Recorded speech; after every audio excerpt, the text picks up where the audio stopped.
Action. He is a true embodiment of I like what I'm doing because I am doing what I like.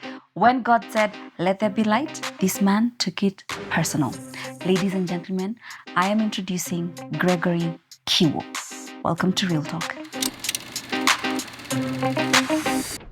Thank you so much, Greg, for joining us. Thank you for having me, Koi. So it's been at least a decade Yes. since you've been in this scene. Yeah. How has it been like being a gaffer? Being a gaffer in this, like the Kenya film industry, has been a good journey because it's been a mix of learning and learning, just different ways. Because again, as we continue to grow, technology changes. You find there are also new kids coming into the industry. You find also the way of storytelling has also evolved. So it's been quite a ride. Tell us exactly who a gaffer is and what they do. The work of a gaffer entails working hand in hand with the director of photography, who is the DOP. The DOP gets the vision from a director who's brought on the movie, be it a movie, a TVC, a documentary, a series.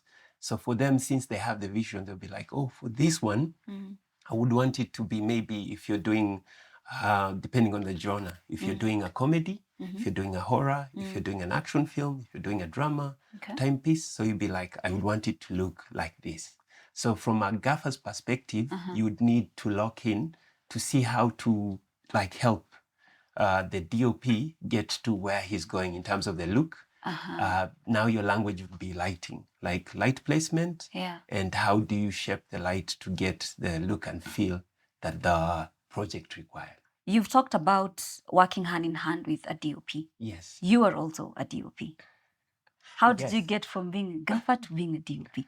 When I joined the film industry, I had mentors, people who held my hand. Before just even wanting to be in the film industry, my dream was to be a pilot. I was working towards that. And then in the middle, I had a friend called Ken Bahati, who was like, hey, Greg, with your personality and everything, you should be on a radio station or a TV. So I was like, what do I do? He was like, oh, go learn journalism. So I ended up in a school called Shangtao Media Arts, which was really good, but they were more of a 3D animation school. I did journalism and everything, but I never knew still about the film industry. All I knew, I wanted to be either on TV or radio. So while on that journey, I got a friend of my dad who introduced me to a very good mentor who I can regard like he was like a father figure. His name was Kiseu. He had a partner called Kimaita. So that's the place I was. Ken TV was the first place I was. That's where I met my first also guy who introduced me to lights. His name is Athlete Mugendi. He's an awesome, versatile guy. So he introduced me to lighting. When I left, I met Walter Odhiambo, who worked with me, and Wafula. And then I met Chris Royo when we were doing a project called, it was called what? Briefcase Inc. So in Briefcase Inc., they had a guy doing sound. His name was Richie. Richie is an amazing sound person, Richard Ngugi. And he used to be like a mentor to a lot of people. So he sat me down and was like, him and Chris, they're like, we see you do a lot of things because I was doing a bit of sound, I would do a bit of lighting. He's like, you should specialize. Like get one thing which you're really good at and stick with it. So I sat down and was like, I want to be a DP. Because already I was shooting things and I thought I was really good at it. And he said, okay. That was Chris. He said, in order to understand what a DP does well, first understand lighting, and then you'll be like the best DP. So I said, for 2 years, I give my life to do lighting, and then I'll stop, I'll quit, and then go back to DP. For 2 years, I was in the trenches just doing like lights. I was so immersed into it. And after the 2 years, I was like, now I want to go back and be a DP. But now, all the DPs I had worked with, they never wanted, by default, they never wanted me to come and DP or AC for them. It was more like, if you need a lighting person, call Kiwo. Call Kiwo. So my mom has been my biggest cheerleader. And she was like, I told her, I've been trying to get back to, camera operating, being an AC and DPing. But at the moment, the industry has locked me in terms of lighting. So she's like, maybe, that's God talking to you. that's your God-given gift. Yeah. Siku hizi wanaita nyota. Nyota, hiyo ndo nyota yako. Ndo nyota yako. Lighting ndo nyota yako. So I just stuck to lighting because I enjoy it. Yeah. And it's where most decisions are made. As much as you'd place a camera somewhere, there's a saying that says, without light, you cannot see. This is true. Like even spiritually, anything. So you need light to see. So for me, it was quite interesting. Yeah. And it still is. Because, I say the technology is in a different place. You meet different people who have different ways of lighting things. So you're always learning. It's never like a flat line. Lighting is, the biggest stroke in terms of if you're given a canvas. Yeah. You'd first just use like lighting as your painting, like your brush strokes. Yeah. Right now, there's a project that you've been working on. Yes. Were you doing lighting? Were you directing? Or were you producing? What were you doing? The project we're doing, it's called The Thief. It's a 30-minute film. So I have a partner called Andrew. Andrew wrote the script after we shared the story. The idea getting to this project was we do a film every month. Like every month we have a short film out. Every month we have a short film out. So it was a challenge we had given ourselves. Yeah. So we said we'll do horror, we'll do drama, we'll do a sci-fi, we'll do telenovela. But mostly as our range in terms of what we'll do is things which are, in a way, how do I say? Black Mirror meets X-Files meets... so with just things which, leave you thinking, thinking or perhaps questioning. Because that's what a film is supposed to do. At the end of the film, you have to have questions which you ask yourself or invoke an emotion from an audience. True. So coming together, we're like, we do this film. So he wrote the script. We did a 4 months prep. So for 4 months, we were doing locations. We were doing in terms of how, because it had some special effects. We were looking for people who would engage, makeup artists, the crew, everyone. And then the art, because we were building a set. Yeah. Because one of the scenes is in a safe. So the story, it started with a small safe, in the wall. Yeah. That's all stories begin. But again, we're like, no, this woman is rich. She should have a vault. So we were like, where do we get a vault? So all the houses we saw, we couldn't, we saw like in terms of the architecture, you couldn't fit a safe from how we wanted to direct the story and everything. So we had to build a set which had a room and a vault. Wow. So the film was interesting, quite immersive, crazy. We enjoy it. This is what we do. Yes. Give ourselves pressure. Yes. So in it, producing, we co-directed with Andrew. And then I was doing the director of photography. And then I had now guys who have mentored. Yeah. My gaffer is a lady. Her name is Wale. Oh, wow. So she's an amazing lady. Yeah. So she's the one who was doing gaffing for me. And then I was just, on camera operator was Eno, my guy.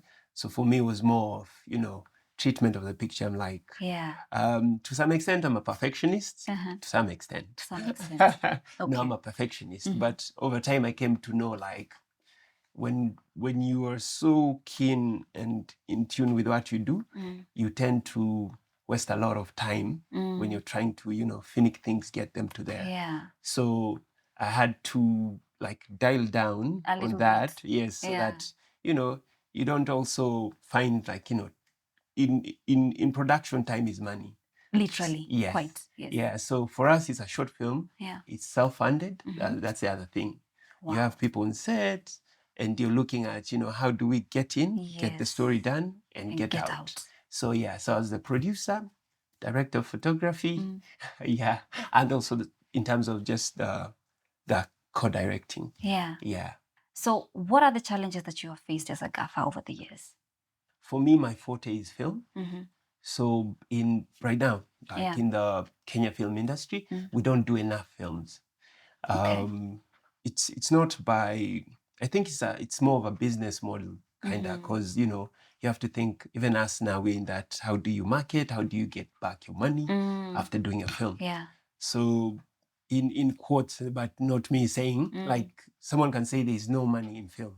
Because it's a one-time thing, investment. You do it, you put your money in, and then it's slowly how to get back the money because of things like marketing, getting out there, getting eyes on it. Because also the culture of going to the cinema, as a country. Yeah, we're still not there trying yet. To get that. So if you have a premiere, like the one we have, it's not like the box office, in Hollywood or whatever, like you find, sold out, they made back the money, or they're doing crazy amounts. Yeah. So that's one. So for me, when I say my forte is film, I enjoy doing film because it's more, I find people are more, what's the word? When they get on a film set, things are dialed down also a bit because you find you're doing maybe 4 scenes in a day or 1 scene a day, depending on the budget, depending, who you're working with. Yeah. So in that 1 scene, everyone gives their, 200% or something. Yeah. There's no take 2 in terms the next day you're coming to the same scene. Yes. Other than a series, I found like you'd have like 23, you're doing 32 scenes in a day. It's about, quick. Yeah. We're it's about doing quantity, not quality. Yes, we're doing 200 and something episodes in a month. Yeah. The money is money because, it's something which is there and it's continuous. So that's one thing in terms of the work. And the work I do associate myself with, there's not much, in that area. Yeah. But now, for me, it's not me complaining. It's more now me creating that opportunity whereby we can do more films. Yeah. And then the other thing is just, of course, money. As an industry, people have their rates, like what you charge for your labor rates. You find at the moment also we are not there in terms of the rates. Yeah. There is your asking price when you go for a job. Yeah. Some people are willing to pay you that. Some find it a bit difficult, but it's okay. The other thing, you have to choose, and go where you wanted. Yeah. So I find also the rates, you always have to dance because, you're a human being, you have bills to pay, Yes. you're living, you have expenditures. So it's always that dance of, do I take this? Do I leave it? Do I leave it? So the payment is not yet there. Oh, our working hours are crazy. This is true. This I agree. No one prepares you for the working hours. Yeah.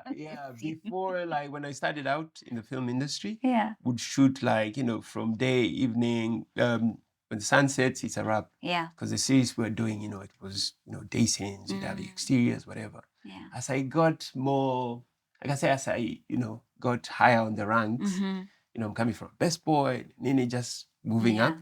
The projects got a bit harder, a bit more technical, and the hours became stretched. Yeah. So you'd find like, you're pulling a 22-hour, Yeah. sometimes you're doing a 24-hour, Yeah. 2 days you're on set.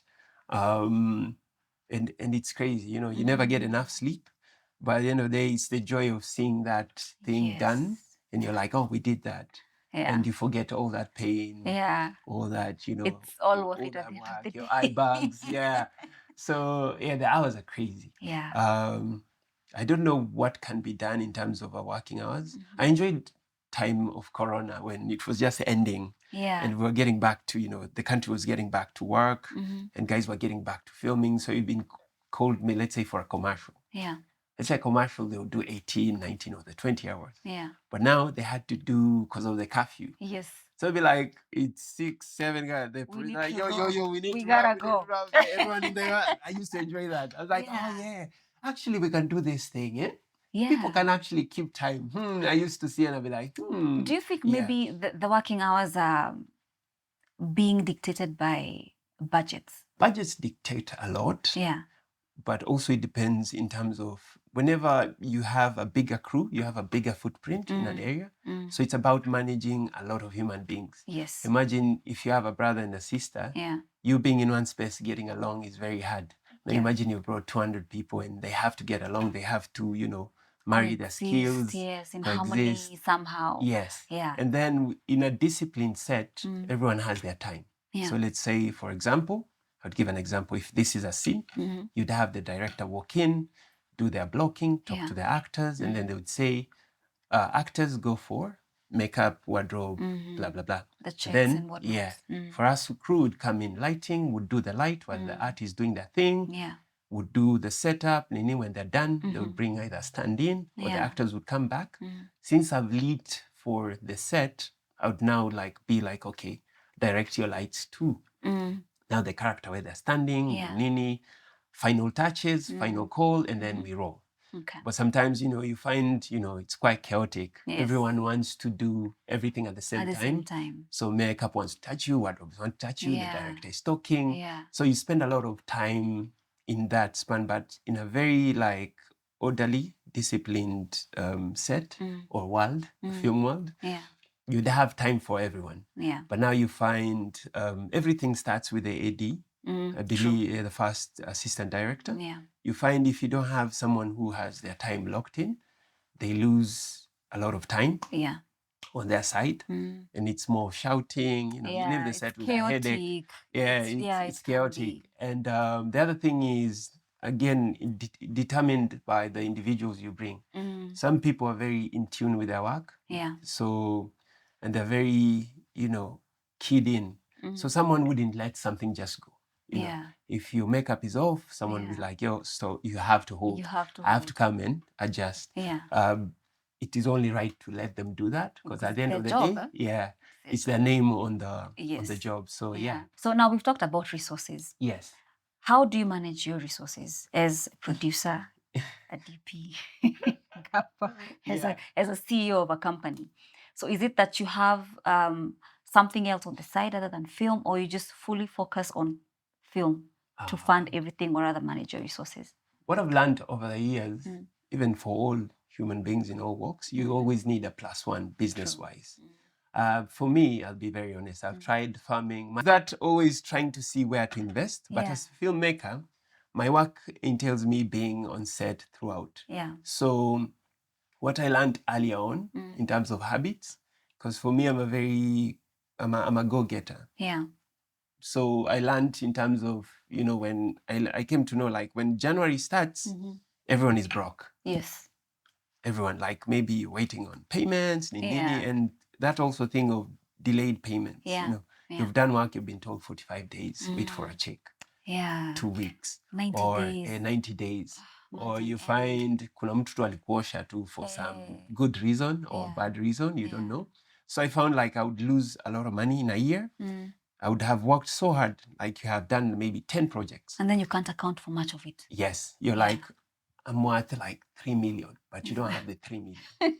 It's only on paper. It's only on paper. You have that 150. Yeah. You're like, have I been eating? Have I been paying bills? Yeah. So for me, learning that over the years, it called for me to change. So what I did first, I invested in my craft. Okay. So I knew in the beginning, I had bought a camera. In terms of the PD, I had a PD 150 and a Sony HDV. So my dad had given me. So those were the first cameras I bought. Yes. I bought a tripod, I bought a mic, a boom pole, I had a slate. Yeah. And then the first lights I had were redheads. They were very hot, 800. Yeah. Yes. And 1K. And those ones, just even getting them was a hassle. Yeah. But they were some of the best investments I ever made. And then since I was very hands-on, handy. Yeah. So there's a guy called Protisa.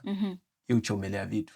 Si tulikuwa maprotisa pia way back. Yes. So we made our own jibs. Yes. Uchomelea vitu, you'd made your own tracks. You'd go and set, you'd be like, hey, this is what a dolly. You see pipes, unaona, hizi pipes za maji. Hizi naweza pata. So you make your own things. Yeah. YouTube then didn't have a lot of DIYs. Yeah. And then back then also internet wasn't everywhere. It was quite expensive other than now. Yeah. So you just learn as you go. So for me, I learned first in investing myself, from sandbags, cadellini, C-stands, lights. Yeah. So that's one way of just you investing in yourself, showing up for work. Apart from just investing yourself on the gear, is more of projects, how you spread out your projects. I love doing film. Yeah. There are not enough films being done. Yes. So what do? I have now other clientele, which is more corporate, would go shoot for, NGOs.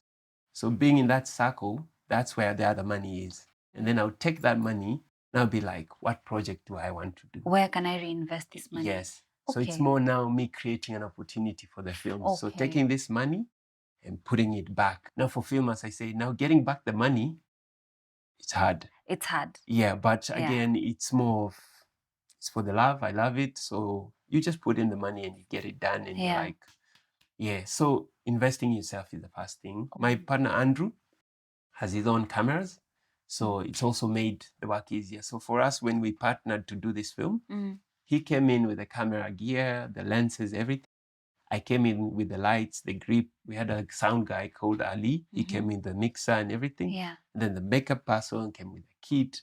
So you see, it's a whole ecosystem. You find since everyone has their own thing, you keep the footprint in terms of your expenditure small because everyone is like, this is what I brought on the table. Yeah. So you have to, first of all, invest in yourself. Yes. And by investing in yourself, you have to understand which skill Works to for you hone best. and Yes. what works for you best. Yes. And there needs to also be a gap, maybe. And, if you stand out, you stand out. Yes. So secondly, what I've understood is that you need partnership. Yes. You need partnership. You can't walk alone. You can't walk alone. When you're in the industry, Yeah. you meet a lot of people and, you step on feet and stuff, but never burn bridges. True. If you see someone has, something which, you gravitate towards, especially energies. For me, everything is energy. It's energy. If I see you, I like your work, but your energy is off, I wouldn't work with you. Because I know, for you to come into my space or me to come into your space, there has to be that some correlation sort of synchronicity. Yeah. So you always make sure, like, if you see someone mdogo coming up and you see, hey, this one I'll need there's somewhere. A lot of potential here. So there's always that moving of chess spaces around just to see who also to connect later on, in life. In life, that's you true. never know. Yeah. Sway the realm too. This is true. So Some I've also heard that partnership. you're quite on the mentorship side. You've really support mentorship because you've had mentors. Yes. And you've also mentored. Yes. So that's also another factor to think about. That share knowledge always. And pay it forward as you move. Yes. That's wonderful. Yeah.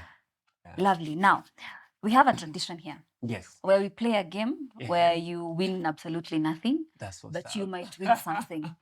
So I have a box of questions. I need you to pick three and then read them out loud and answer them. Okay. If you can't, we have a jar. A jar. Utakupiga fine, unaweka 100 hapo. Mia. Feed somewhere. Someone somewhere. Mia na hii serikali ya Ruto tutaweza hiyo. No, Mia is, I think Mia is like 10 bob right now. Because but the shilling is going in up. the country. Ooh, yeah. Question number 1. Question number 1. Have you ever been ghosted? Who has never been ghosted? Ooh, yeah. I think no. I'm a charming man. You've never been ghosted? They show up. Hakuna hata kula. Have you ghosted?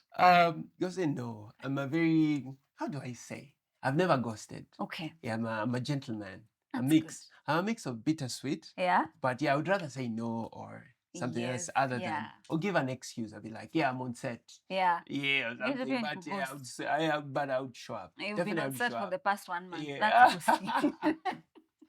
No, I would show up. Or I would revenge. Like I would, miss, I would postpone. Yeah. And then surprise you. Definitely. So Gentleman. I've never been ghosted. Gentleman you are. Yeah. Question number 2. Yes.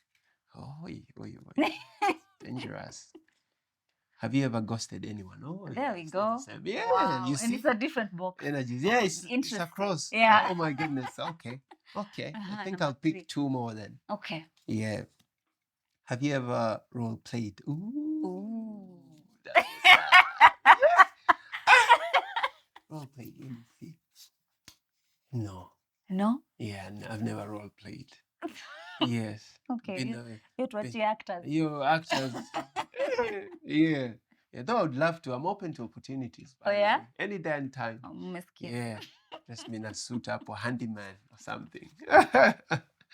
How would you like to be remembered? Yeah. This is deep. Mm-hmm. For me right now, the way I look at things, even in terms of how I approach work, it's more of, I always think of a long-term journey. Okay. So even for the people I do meet, it's always how do I lengthen this friendship, collaboration and stuff. So you're always thinking about the long game. Yeah. So it's about today's or right now's pleasure or, other a microwave kind of solution to things. I always like that long game. So in terms of how I create, especially my profession, I would see in a way, years later, like I can have students in like universities where they're doing film and stuff.